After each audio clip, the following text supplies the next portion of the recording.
News from down south now. Protests over the conviction of former Tamil Nadu Chief Minister Jayalalitha is taking a fresh turn now. Students have been dragged into the protest. Tuesday has been declared a holiday at colleges affiliated to the Anna University and schools to show solidarity with Jayalalitha.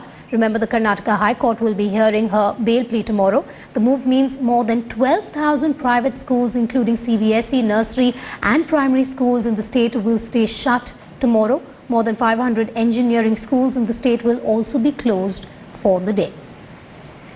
Shrisha Reddy joins me on the phone line from Chennai. Good morning, Shrisha. Well, this is not good news. This seems to be forced solidarity that now the students have to express towards their former Chief Minister.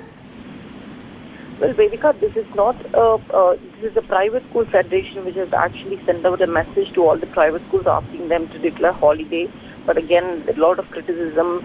Parents, teachers have been, educationists have been saying that they cannot involve students in such protests because a holiday must come from the government and the private body cannot decide on the holiday. So it has of course got a lot of criticism, and of course even the colleges will not be functioning on 7th of October. So we have been seeing a series of protests in Tamil Nadu in the past 7 days from the time when Jayalalitha has been convicted and been arrested. And this is just another move, but again, sharp criticism. Back to you. Also, how is the DMK looking at this, Shrisha? Well, DMK right now, they have not said anything on this because we also have to remember that the DMK chief, M. Karunanidhi, has not responded to Jayalalitha's arrest at all, because though he had sent out a statement after 4 days after she was arrested, even then he had quoted only the newspapers and how they have given out the judgment. He did not come out openly and say this is his reaction.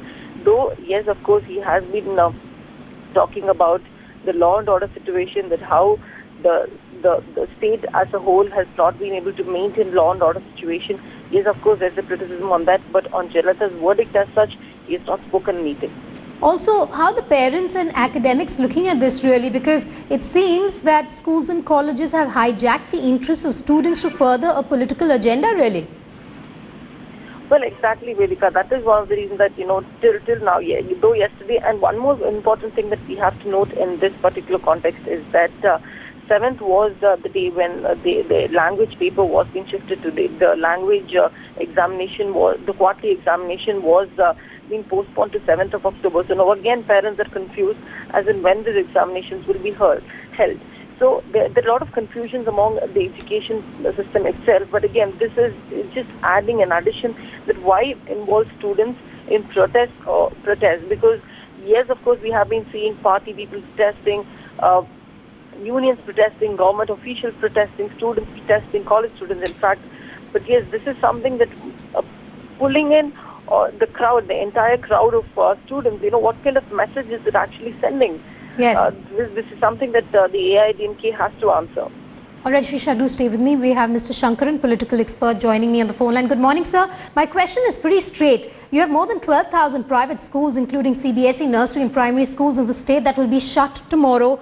Don't you see this as an agenda really of hijacking the interests of students to further a political agenda here? Yes, it is a political agenda, and more than political agenda, it is a culturally corrupting agenda, and it's more dangerous if you look at the very basic of it, because I would appeal to all parents actually to object to this to their respective school principals, saying we can't be party to this. Actually, any right-thinking parent should tell the school that parents don't agree to this kind of blackmailing and hijacking their children. And two, why this happens is very important to us.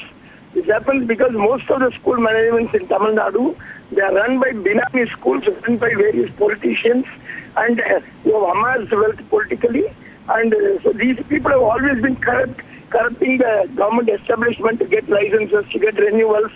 So this corruption has been going on. So what else do we expect from these managements when they are together as a school? They are actually not a private management school association.